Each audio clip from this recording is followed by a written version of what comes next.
ሁላችሁንም ሰላም ብያለሁ። እነሆ በዛሬው ዕለትም አዳዲስ መረጃዎች አሁን የደረሱን ስላሉ እነሱን ባጭሩ አሰማችኋለሁ ማለት ነው። ተመልካቾቻችን፣ አድማጮቻችን እንደተለመደው የገባችሁ ላይክ በማድረግ ሌሎችን ወዳጆቻችንን ጋብዟቸው። ላይክ የሚለውን በመጫን ማለት ነው። እናንተ ስትጫኑ እነሱ ኖቲፊኬሽኑን ይመለከቱታል፣ ይገባሉ ማለት ነው። አልጎሪዝሙ ያሳያቸዋል። ስለዚህ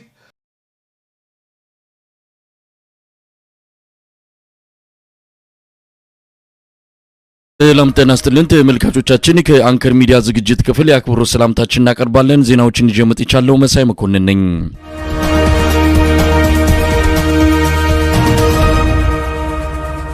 በአማራ ክልል ባለፉት 5 ቀናት 2 ክስተቶች ጎላ ብለው የመገናኛ ብዙሃን መድረኮች አጀንዳ በመሆን የተነሱ ናቸው ማለት ይቻላል።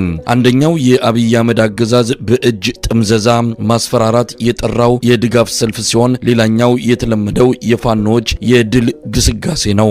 ረቡዕ ዕለት በአራቱም የአማራ ማዕዘናት የድጋፍ ሰልፍ አድርጉልኝ በሚል የሌባ አይነ ደረቅ ሆኖ ህዝቡን ስለገደልኩ መርቀኝ፣ ስለዘረፍኩህ አመስግነኝ፣ ስላፈናቀልኩህ አወድሰኝ፣ ማሳን ስላቃጠልኩም በርታ በለኝ አይነት ትርጓሜ የተሰጠው የድጋፍ ሰልፍ የጠራው የአብይ አህመድ አገዛዝ እንዳሰበውና እንዳቀደው ሳይሆንለት ቀርቶ በተቃራኒ ውጤት ሰልፎቹ ተጠናቀዋል። የፋኖ ኃይሎች በዚህ ሁሉ ያገዛዙ የሰልፍ ግርግር ስራቸውን ሳይዘነጉ ድላቸውን በየአቅጣጫው እያስመዘገቡ ነው ያለፉትን 5 ቀናት የዘለቁት። ገዢ መሬቶችን አስለቅቀዋል፣ ቁልፍ ቦታዎችን ተቆጣጥረዋል፣ ስንቅና ትጥቅ በእጃቸው አስገብተዋል። በዛሬው መሰናዶ በሁለቱ የሸዋ እዞችና ከወሎ የፋኖ ቃል አቀባዮች ያደረሱንን ዘገባ እንመለከታለን። ከአማራ ፋኖ ሸዋ እዝ የሰሞኑ እንቅስቃሴ እንጀምራለን። አርበኛ ንጋቱ ይታገሱ የአማራ ፋኖ ሸዋ እዝ ምክትል የህዝብ ግንኙነት ኃላፊ ይቀጥላል።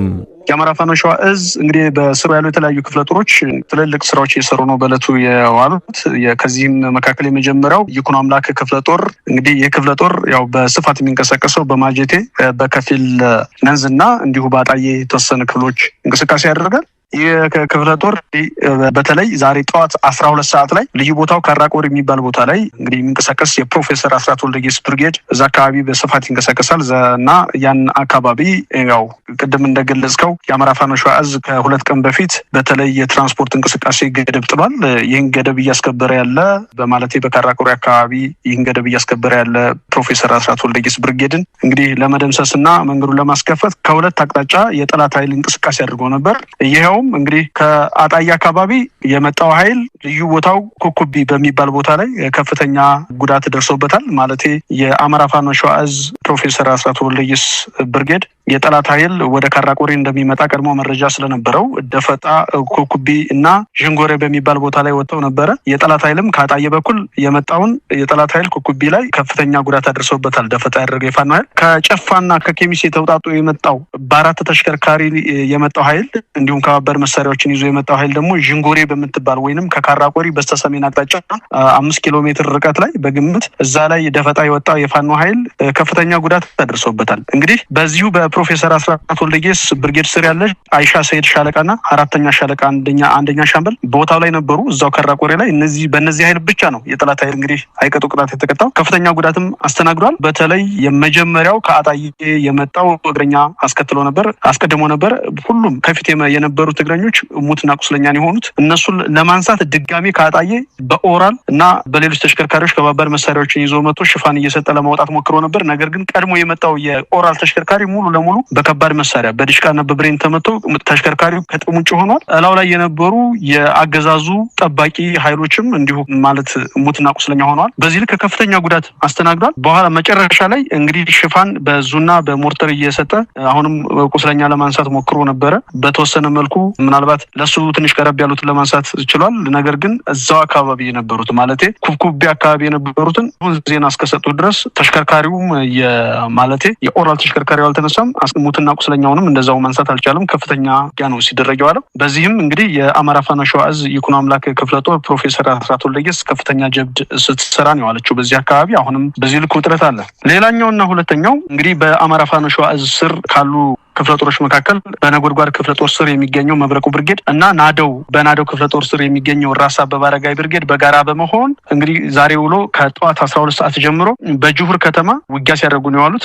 እንግዲህ ሰልፉን ለማስተጓጎልም ጭምር ሌላውም ጠላት ላይ ከፍተኛ ጉዳት ለማድረስ ቅድ በማቀድ በተባበረ መልኩ የሁለቱ ብርጌድ አንዳንድ ክፍለ ጦሮች በመግባት ከፍተኛ ጉዳት አድርሰውበታል ጠላት ላይ። እንግዲህ ጠዋት 12 ሰዓት ላይ ነጎድጓድ ክፍለ ጦር መብረቁ ብርጌድ አባይ ሻለቃና ናደው ክፍለ ጦር ራስ አበበ አረጋይ ብርጌድ ሙሉ ኃይሉ ጠዋት 12 ሰዓት ላይ ወደ ነዋሪ ከተማ ዘልቋል። እንግዲህ የመጀመሪያው ውጊያ የተደረገው ከጅሁር ወደ ነዋሪ ሲኬድ ነዋሪ መግቢያ ከተማው ላይ ኬላ አለ። ኬላው ላይ ደፈጣ ያደረገ የመከላከያና አድማ ብተና ኃይል ነበር። እሱንም ሙሉ ለሙሉ ደምስሰው በመግባት ነዋሪ ከተማን እንግዲህ በከፊል አሁን ዜና በሚሰጥበት ሰዓት በከፊል ተቆጣጥሯል የፋኖ ኃይሉ። በተለይ ልዩ ቦታው ከብት ተራ በሚባለው የነዋሪ ከተማ ክፍል ላይ የፋኖ ኃይሉ ነው ያለው። አሁን የመከላከያ ኃይሉ እና አድማ ብተናው በተወሰነ የከተማው ጠርዝ ላይ ካምፑ ላይ ነው ያለው። ከባባድ መሳሪያ እየወረወረ የፋኖ ኃይሉ የንጹሃን ማለት በነዋሪ ከተማ የሚኖረው ንጹሃን እንዳይጎዳ በማሰብ እንግዲህ ቦታ ይዞ የጠላት ኃይል ላይ በጨበጣ እየመታ ነው ያለው። የከባድ መሳሪያዎችን ግን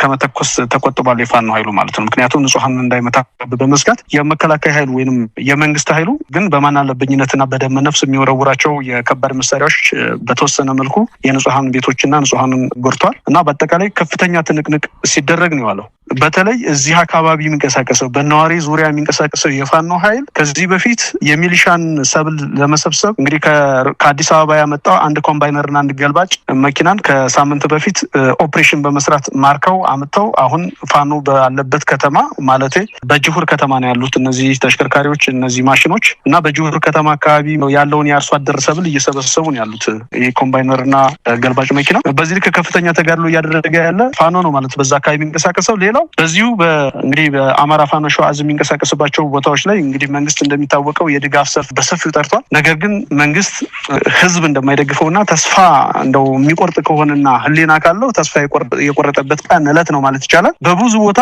ሰልፎች ተስተጓጉለውበታል፣ ማድረግ አልቻለም። በተለይ እንግዲህ በምንጃር አካባቢ እንዲሁ ሰልፉ ሲደረግ ለማስተጓጎል በሚልና ደፈጣ በማድረግ ማለት በተለምዶ ሸዋገነት በሚባል አካባቢ የሚሊሻ ኃይል ጋርና ከመከላከያ ኃይል ጋር የፋኖ ኃይሉ ገጥሞ ነበረ። የፋኖ ኃይሉ ያው ሰርጎ የገባው የፋኖ ኃይል ጥቃት አድርሶ ከከተማ ወዲያውኑ ለቋል። ምክንያቱም ጠላት ኃይል ወይንም የመንግስት ኃይሉ በደበ ነፍስ የሚተኩሳቸው የከባድ መሳሪያዎች ንጹሃኑን እንዳይጎዳ በሚል ለቆቷል። በዚህም ከፍተኛ ጉዳት ደርሶበታል ማለት ነው። ሌላው አሳግርት ከተማ ላይ እንዲሁ ሰርጎ የገቡ የፋኖ ኃይሎች ከተማው ላይ ሰልፍ የሚያስተባብሩ ሚሊሻዎችንና የመከላከያ ኃይሎችን እንዲሁ መጥተው ወደኋላ ፈግፍገዋል። በዚሁም ሰልፉ የተስተጓጎለበት ሁኔታ ነው ያለው። በበቂ መልኩ አላደረገም። ይሁን እንጂ ያው ህዝብ ያልወጣለት እና ማንም ደጋፊ ያጣው የመንግስት ኃይል ተማሪዎችን ከትምህርት ቤት እያወጣ ሰልፉን ለማድረግ ሞክሮ ነበር። ይህም ያልተሳካበት ሁኔታ ነው ያለው። በአጠቃላይ የአማራ ፋኖ ሸዋ ዕዝ በሚንቀሳቀስበትም በሌላም የአማራ ክልል አንቅሮ እንደተፈው ያውቃል። ይህን በደንብ ተረድቷል። ምናልባት እሱ በተቆጣጠረባቸው አካባቢዎች ማለት በከተሞች ብቻ ማለት በአማራ ክልል ያሉ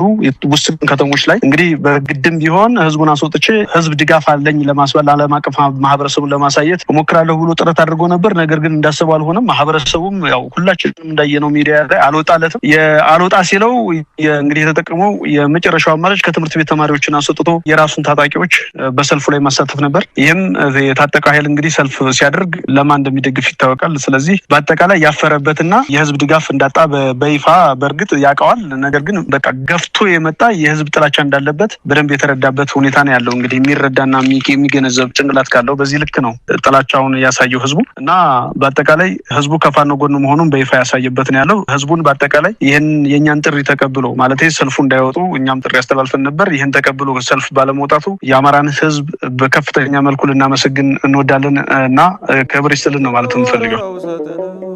ሳትነው አድዋ ስላሴን ሳትነው ጠላት አረከሰ ሳትነው ገበየው በሞቴ ሳትነው ግባና ቀደሰ ሳትነው ጣሊያን ጉዳዬ ሳትነው ጣሊያን ጉዳዬ ሳትነው አበሻ ጉዳዬ ሳትነው ጣሊያን ወተወተ ሳትነው አይነ ጥሩ ተኳሽ ሳትነው ዋያሌው አባተ ሳትነው አላቅ የመቀሌ ሳትነው ምጽዋ ድረስ ሳትነው ቀኘው ነው የሚባለው የወሎ ምድር ያለፉትን 5 ቀናት በበርካታ ወታደራዊ ድሎች ታጅቦ ነው የቆየው። ሰሜን ወሎ አብዛኛውን ቀጠና በእጁ ያስገባው የአማራ ፋኖ በወሎ የአገዛዙን ፖለቲካዊና ወታደራዊ ስሮችን በመንቀል እያንኮታኮተው የመጨረሻ ግብዓተ መሬቱን ከሚፈጽምበት ምዕራፍ ላይ እንደተጠጋ አመራሮቹ ይገልጻሉ። የአማራ ፋኖ በወሎ የህዝብ ግንኙነት ኃላፊ አርበኛ አበበ ፈንታው ሰልፉም ከሽፏል፣ የድል ግስጋሴውም ተጠናክሮ ቀጥሏል ይለናል። እንግዲህ በወሎ ቤት አማራ ቀጠና በበርካታ አካባቢዎች አገዛዙ ተካሻው የማይዝለው በአዴን የዘመናት የአማራ ህዝብ ጠላቶች መጠቀሚያ የሆነው በአዴን ብልጽግና አሁንም በተለያዩ አማራ ክልል አካባቢዎች በወረዳና በዞን ከተሞች ሰልፍ ጠርቶ ነበረ። ይሄ ሰልፍ ባለፉት 2 ዓመታት አማራ ህዝብ ላይ በምድርም በአየርም ጭፍጨፋ እየፈጸመ ያለው የአብይ አህመድን አገዛዝ አሁንም ለአዲስ ጭፍጨፋ ላለፈው እውቅና ሰጡኝና አሁንም ለአዲስ ጭፍጨፋ ተዘጋጁ የሚል ተጨፈኑ ላሙኛችሁ የሚል ህዝባችንን አሳልፎ አሁን ለጭፍጨፋ የሚያጋልጥ ሰልፎችን እያዘጋጁበት ሁኔታ ነበረ። ህዝባችን ግን እንዳጋጣሚ ሆኖ እንደ ታሪክ አጋጣሚ በጣም ጠንቅቆ ተረድቶታል ሁሉንም ነገር። እኛም ደግሞ የአማራ ፋኖዎች ህዝባችንን በውሉና በቅጡ እየመራን እያታገልነው እንደሆነ ይታወቃልና በበርካታ አካባቢዎች ሰልፍ ጠርቶ ነበረ።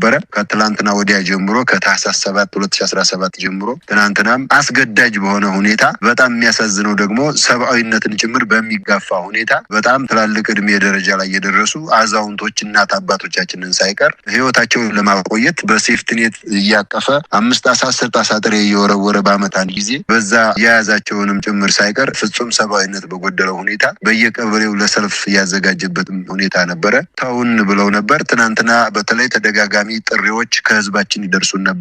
በወልዲያ፣ በመርሳ፣ በወርጌሳ፣ በጎብዬ፣ በዶሮ ግብር በተለያዩ የሰሜን ወሎና የደቡብ ወሎ ቀጠናዎች እስከ ደሴ ጭምር ድረሱልን ባካችሁ፣ በምድርም በአየርም እየጨፈጨፈ ዘር ማጥፋት እየፈጸመብን ያለ የአብይ አህመድ የብልጽግና መንግስት አስገድዶ ከስራ ገበታችን የሕክምና ተቋማቶች፣ ትምህርት ቤቶች ሁሉ ተዘግተው፣ የንግድ ተቋማቶች ሁሉ ተዘግተው ለሰልፍ እንድንወጣ ያልወጣ ይረሸናል፣ ያልወጣ ፋኖ ነው እያሉ እያስገደዱን ነው። እባካችሁ ድረስ ልጆቻችን የሚል ተደጋጋሚ የስልክ ጥሪዎችም ከህዝባችን ይደርሰን ነበር። ያን መሰረት በማድረግ ህዝባችንን ለዳግም ጭፍጨፋ የሚያጋልጥና አገዛዙ ነውሩን የሚሸፍንበት የህዝብ ድጋፍ አለኝ ብሎ ዲፕሎማሲ የሚሰራበትና በቀጣዮቹ ቀናቶችም በምድርም ይሁን በአየር የአማራ ህዝብ ላይ የተለመደውን ጭፍጨፋ ለማድረግ አጀንዳ እየቀያየረ ባለፉት 4-5 ዓመታት ጦርነት እያካሄደ ያለው የብልጽግና መንግስት እንደዚህ አይነት ሰልፎችን አስቦ ነበር። ህዝባችን አኩርቶናል። በጣም አመስግነናል። ህዝባችንን ወደኋላ ማመሰግነው ይሆናል። የአማራ ፋኖ ታጋዮችም በዚህ በወሎ ቤት አማራ ቀጠና የሚንቀሳቀሱ የፋኖ አደረጃጀቶች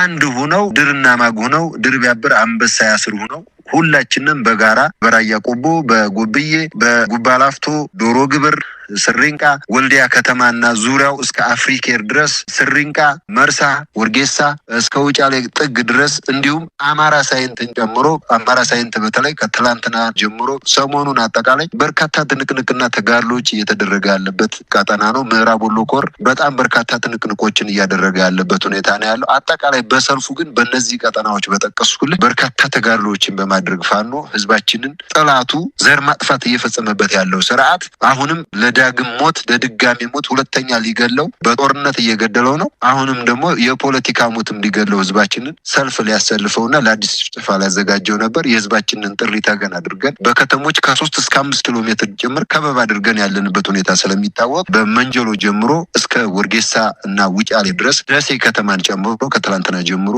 በርካታ ትንቅንቆችን በማድረግ ያገዛዙን ሴራ ያከሸፍንበት ሁኔታ አለ። ከዚህ ጋር ተያይዞ ግን መሳይ የአማራ ህዝብ የሚያውቀው መላው ዓለም የሚያውቀው በተለይ ኢትዮጵያውያኖች የሚያውቁት የአማራ ህዝብ በክልሉም ከክልሉ ውጭ በርካታ ጭፍጨፋዎች ሲደረጉበት ነበር። አብይ አህመድ በለውጥ በህዝባዊ እምቢተኝነት ያመጣነውን ለውጥ ከሰጠነው እናሻግራችኋለሁ ካለ በኋላ ወደ ጅምላ ሞት በ21ኛው ክፍለ ዘመን ውሻና ዝንጀሮ ጦጣ ተከብሮ በሚኖርባት ዓለም ውስጥ የአማራ ህዝብ አንገቱን እየታረደ ብልቱ እየተሰለበ ሆዱ እየተቀደደ ሽል እየወጣ አሟሟቱ ሳያምር ሙስሊም ክርስቲያኑ በአንድ ጉድጓድ የተቀበረበት ሁኔታ የቅርብ ጊዜ በጣት የሚቆጠሩ ዓመታቶች ታሪክ ነው። ይሄን የምንረሳው መስሎት በሰልፍ ስንለምነው አልቃሻ ናቸው ሁሌ ማላቀስ ይል ነበረ። የአማራ ህዝብ ግን ከሰልፍ ወጥቶ ወደ ሰይፍ ተሸጋግሮ ገዳዩን እየገደለ ያፈናቀለውን እያፈናቀለ በሰፈሩት ልክ እየሰፈረ እየቆፈረ ህመሙ እንዲገባቸው እያደረገ ጠላቶቹን የነፍጥ ትግል የትጥቅ ትግል ጀምሮ በድል ዋዜማ የሚገኝበት ሰዓት ላይ ሲደርስና በሀገር ውስጥም በውጭም አጠቃላይ ባለም አቀፍ ደረጃ ሀገራችንን ኢትዮጵያን ቀምቶን ሽጧት በዶላር ቀይሯት በርካታ ሚሊዮን ዶላሮችን ቢሊዮን ዶላሮችን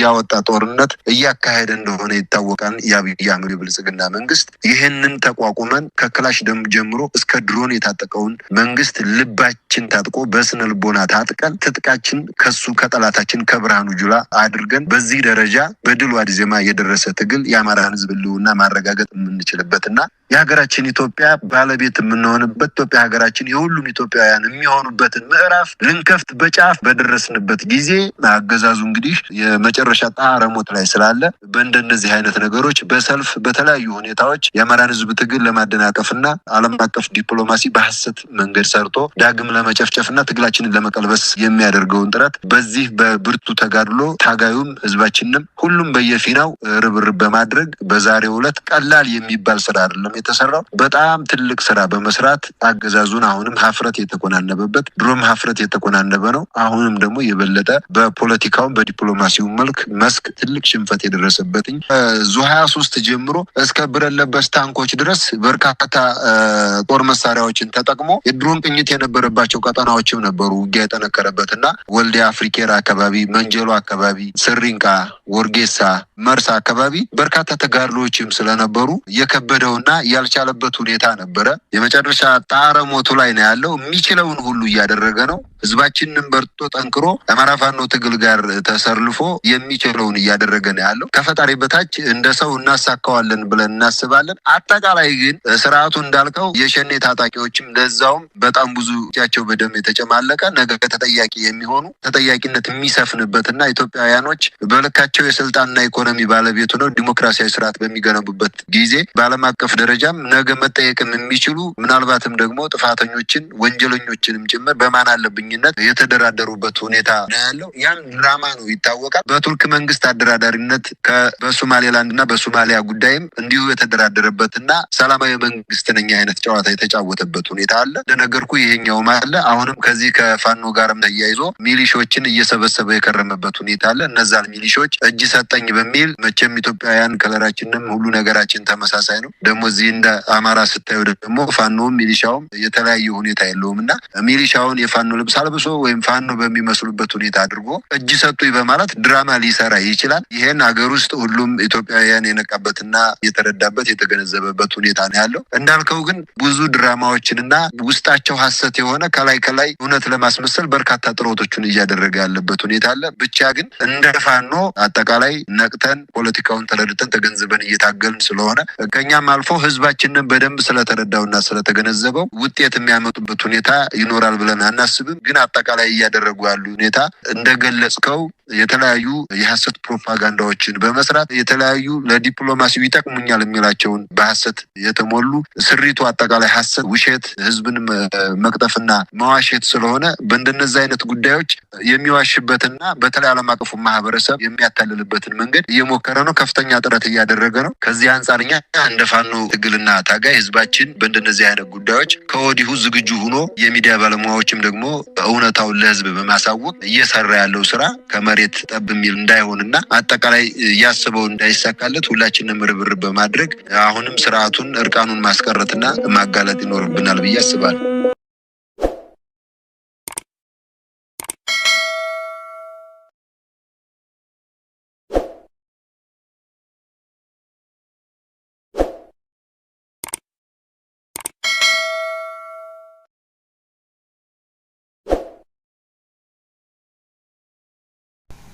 አሰላሙ አለይኩም ወራህመቱላሂ ወበረካቱ።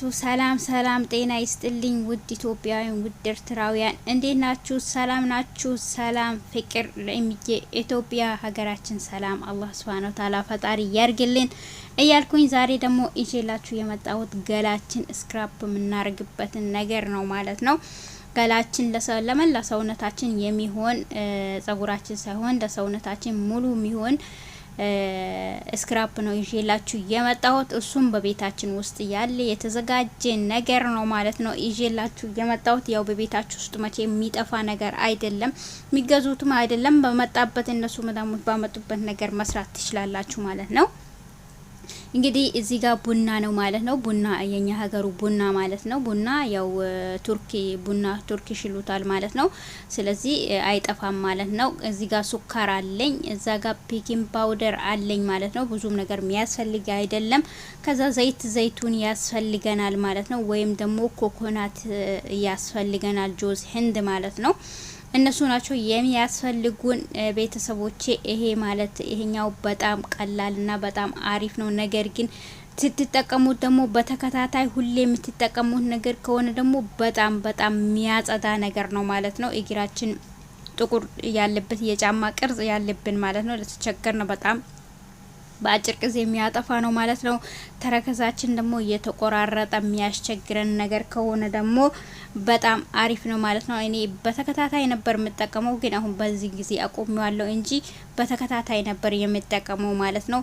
ከዛ ላይ ደግሞ ታፋችሁ ስር እየተወቀረው ብብታችሁ ውስጥ እየተወቀረው በተለይ ታች አፎን ብብታችሁ ውስጥና ታች እንትናችሁ ላይ እየተወቀረው እንዴት አድርቆ የደረቀ ማለት ነው እንትን እየተላጠ ነው የሚወጣው ማለት ነው። እኔ ብዙ እንትን ስላየውበት ነው ስለተጠቀምኩበት ነው ማለት ነው ቤተሰቦቼ። እና ቡናውን የምትፈልጉት አይል ነው የምታዘጋጁት። በነገራችን ላይ አዘጋጅታችሁ ማስቀመጥ ትችላላችሁ። በየጊዜውም እንትን ማለት የለባችሁም። ቡና የሚፈልጉትን አይል 2 ማንኪያ፣ 3 ማንኪያ፣ 1 ማንኪያ የፈለጋችሁትን ያህል ታረጋላችሁ። ከዛ በኋላ እንዲሁም ሱካር ደግሞ 3 ማንኪያ 2 ማንኪያ የፈለጋችሁትን ያህል ታረጋላችሁ። ቤኪንግ ፓውደር ግን በትንሿ ማንኪያ ነው የምታረጉት ማለት ነው። ነገር ግን ቤኪንግ ፓውደር ሀሳሲያ ምናምን የሚያስቸግራችሁ ነገር ከሆነ የሚያቃጥላችሁ ነገር ከሆነ እሱን አለማረግ ትችላላችሁ።